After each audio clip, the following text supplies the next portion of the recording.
நம்முடைய பாரதிய ஜனதா கட்சியினுடைய மூத்த தலைவர் திரு தருண் சுக் அவர்கள் தமிழ்நாட்டுக்கு வந்திருக்கிறாங்க. காரணம், இந்தியா முழுவதும் பாரதிய ஜனதா கட்சி சார்பாக இந்த SIR என்கின்ற தீவிர வாக்காளர் திருத்தப்பட்டியல் இவங்க பொறுப்பாளராக இருக்கிறாங்க. இன்னைக்கு தமிழ்நாட்டில் ரிவ்யூ மீட்டிங் பண்றாங்க. பாரதிய ஜனதா கட்சியினுடைய தொண்டர்கள் தமிழ்நாட்டில் 68,000 பூத்திலையும் மிக ஆர்வமாக பொதுமக்களோடு இணைந்து தீவிர வாக்காளர் திருத்தப்பட்டியலுக்கான வேலையில் ஈடுபட்டு இருக்கிறாங்க. அது முழுவதும் இன்னைக்கு ரிவ்யூ பண்ணியிருக்கிறாங்க. அதே நேரத்தில் எத்தனையோ போலி வாக்காளர்களை நம்ம கண்டுபிடிச்சிருக்கிறோம். அதையும் கூட இன்னைக்கு நம்முடைய தலைவர்கள் திரு தருண் சுக் அவங்க கவனத்துக்கு கொண்டு வந்தாங்க.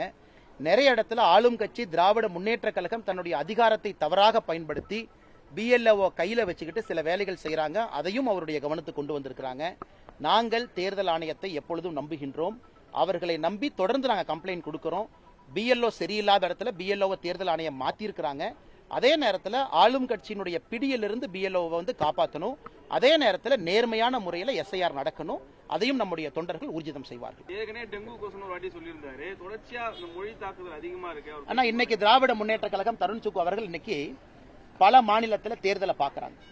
அவரே சொல்றாங்க, எல்லா மாநிலத்திலும் பாரதிய ஜனதா கட்சி பீகார்ல நம்ம என்ன செஞ்சிருக்கோம்னு சொல்லி ஓட்டு கேட்டோம். ஆனா தமிழ்நாட்டில் DMK கட்சி 5 வருஷம் என்ன செஞ்சிருக்காங்கன்னு சொல்லட்டுமே. இன்னும் north India, south India, Aryan, Dravidian, Brahmin, நான் பிராமின், தமிழ், நான் தமிழ், இப்படி தானே பேசுறாங்க. 4 ஆண்டுகளாக என்ன வேலை செஞ்சீங்கன்னு சொல்லுங்க. மக்கள் ஓட்டு போட்டு நாங்க ஏத்துக்கிறோம்.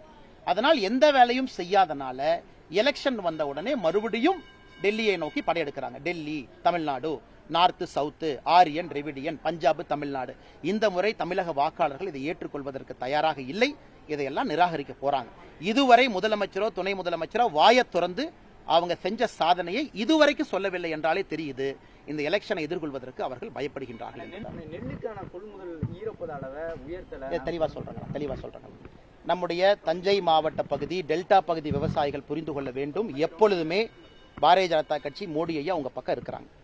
இன்னைக்கு இவங்க பண்ணிருக்கிற டிராமா என்ன? தமிழ்நாட்டில் நெல்லில் இருக்கக்கூடிய ஈரப்பதம் 17% வரைக்கும் மத்திய அரசு வாங்குறாங்க. இதற்கு முந்தைய ஆண்டுகளில் கனமழை பெய்த பொழுது 18.5, 19% வரைக்கும் மத்திய அரசு தளர்வு கொடுத்து வாங்கினாங்க. ஒரு ஆண்டும் மத்திய அரசு தமிழக அரசுக்கு பணம் கொடுக்கறாங்க. நெல் கொள்முதல் நிலையங்களை கட்டுங்க, எந்த விவசாயினுடைய நெல்லும் நனையக்கூடாது, வாங்கி உள்ள வெய்யுங்க. இன்னைக்கு தமிழ்நாட்டினுடைய நெல் கொள்முதல் ஆணைய பாத்தீங்கன்னா 48 மணி நேரத்திற்குள்ள நெல்லை வாங்கி கொள்முதல் நிலையத்துக்குள்ள கொண்டு வரணும்.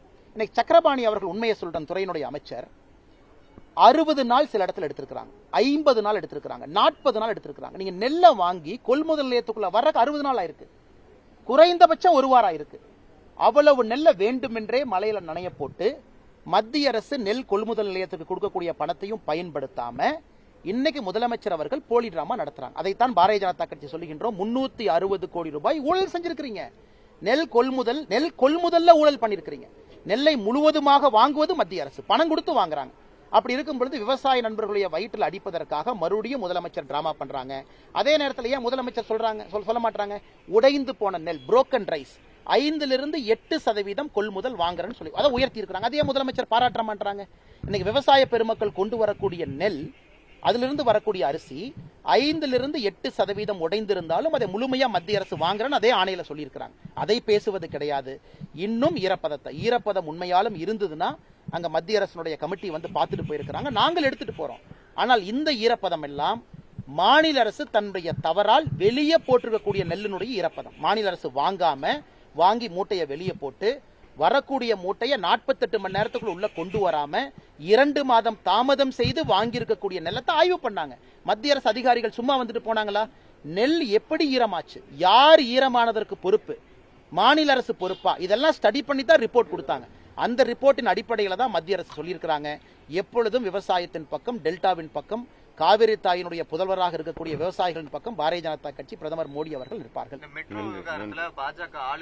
அண்ணா, மெட்ரோ விவகாரத்தை பொறுத்தவரை நம்முடைய நண்பர்கள் ஒரு விஷயத்தை புரிஞ்சுக்கணும். இந்தியால மெட்ரோ என்பது 2017 மெட்ரோ பாலிசியின் படி தான் எல்லா மாநிலத்துக்கும் கொடுக்கறாங்க. இன்னைக்கு நாம் புரிந்து கொள்ள வேண்டும், மாநில அரசு மெட்ரோவை கேட்டு விண்ணப்பிக்கலாம், தவறு கிடையாது. நமக்கு கண்டிப்பா சென்னைக்கு வேணும், கண்டிப்பா கோயம்புத்தூருக்கு வேணும், கண்டிப்பா மதுரைக்கு வேணும், கொடுக்கணும். கொடுத்த ரிப்போர்ட் எப்படி கொடுத்தாங்க? 2022 கொடுத்த ரிப்போர்ட்ல 2011 பாப்புலேஷன் டேட்டா போட்டாங்க. வேறு வேறு மாநிலங்கள் என்ன பாப்புலேஷன் டேட்டா கொடுக்குறாங்க? அர்பன் ஏரியாவுடைய அக்ளோமரேஷன் சர்வே கொடுக்குறாங்க. அதாவது 2022 எலக்ட்ரிசிட்டி பில் எவ்வளவு மக்கள் வந்திருக்காங்க, வாக்காளர் எவ்வளவு இருக்காங்க பார்த்து கொடுக்குறாங்க. வேண்டுமென்றே தவறான ஒரு விவகாரத்தை 2011 டேட்டாவை கொடுக்குறாங்க. சென்னை, மதுரை ரெண்டும் குவாலிஃபை ஆகல, உங்க கொடுத்த தவறான டேட்டா. ரெண்டாவது, மெட்ரோ வாங்குவது சிறப்பல்ல, மெட்ரோ நடத்துவது சிறப்பு. இன்னைக்கு பெங்களூர்ல பாருங்க, அந்த பகுதியினுடைய எம்பி தேஜஸ்வி சூர்யா கோர்ட்டுக்கு போயிருக்கார் பெங்களூர் மெட்ரோக்கு எதிராக என்னன்னா, எப்படி இந்த ஃபேரை வைக்கிறீங்கன்னு சொல்லுங்க. பெங்களூர் மெட்ரோல கண்டமேனிக்கு ஃபேரை ஏத்தி இருக்காங்க. காரணம், திட்டம் சரியா போடல. இரண்டாவது, மத்திய அரசு கேட்கிறது திட்டத்தை சரியா போடுங்க. கோயம்புத்தூர் மெட்ரோ ப்ரொபோசல் 6 இடத்துல மெட்ரோ ஸ்டேஷன் சொல்லியிருக்கக்கூடிய இடத்துல நிலத்தை எப்படி கையகப்படுத்த போறாங்க ரிப்போர்ட்ல இல்லை. பப்ளிக் லேண்டா பிரைவேட் லேண்டா இல்லை. ரைட் ஆஃப் வே இல்லை. ஹோப்ஸ் காலேஜில் இருந்து கோயம்புத்தூருக்குள்ள போகக்கூடிய ரூட் டிராபிக் கன்ஜெஷன் சர்வேல இல்ல. எவ்வளவு வண்டி போகும் இல்ல. எவ்வளவு பேர் பயன்படுத்துவாங்க, ஒரு நாளைக்கு 4 லட்சம் பேர் பயன்படுத்துவாங்கன்னு கொடுத்திருக்காங்க. சென்னை 55 கிலோமீட்டர் இருக்கக்கூடிய மெட்ரோ ஒரு நாளைக்கு 4 லட்சம் பேருக்கு குறைவாக பயன்படுத்தும் பொழுது, கோயம்புத்தூர் 55 கிலோமீட்டர் குறைவா இருப்பது எப்படி 4 லட்சம் பேர் பயன்படுத்துவாங்க? இந்த கேள்விகளை மத்திய அரசு கேட்டு அனுப்பிச்சிருக்காங்க. யாரும் நிராகரிக்கல. புது டிபிஆர் ப்ராப்பரா ப்ரிப்பேர் பண்ணி மறுபடியும் கொடுக்கணும். மனோகர்லால் கட்டர் அவர்கள், அமைச்சர் அவர்கள் தெளிவுபடுத்தி ட்வீட் போட்டிருக்காங்க. மத்திய அரசு எங்கேயும் மெட்ரோ வேண்டாம், கொடுக்க மாட்டோம் என்று சொல்லாம உரிமை கேட்பதற்கு டிபிஆர் கொடுக்கணும். தப்பான டிபிஆர் கொடுத்து மெட்ரோ வாங்கிட்டாங்கன்னா அந்த காசை உங்க தலை மேல என் தலை மேல ஏத்துவாங்க. 4 ரூபா கொடுத்து போற இடத்துல 40 ரூபா கொடுத்து போவோம், நீங்க பெங்களூர் மாதிரி. அதனால் மத்திய அரசு கேட்பது ஒழுங்கான டிபிஆரை ப்ரிப்பேர் பண்ணி கொடுங்க அப்படின்னு. வேண்டுமென்றே அரசியல் செய்வதற்காக தவறான ரிப்போர்ட்டை கொடுத்து மத்திய அரசு கேள்விகளை கேட்ட பிறகு அதை மாத்தி பாரத பிரதமர் நரேந்திர மோடியின் மீது தவற போடுறாங்கல்ல, இது மிகப்பெரிய தவறு. அவர் எடுத்திருக்கக்கூடிய சத்திய பிரமாணத்துக்கு எதிரானது. அதுவும் பிரதமர் வர்ற அன்னைக்கு பொய்யான ஒரு ட்வீட்டை போடுறாங்கல்ல, இது மன்னிக்க முடியாத குற்றம்.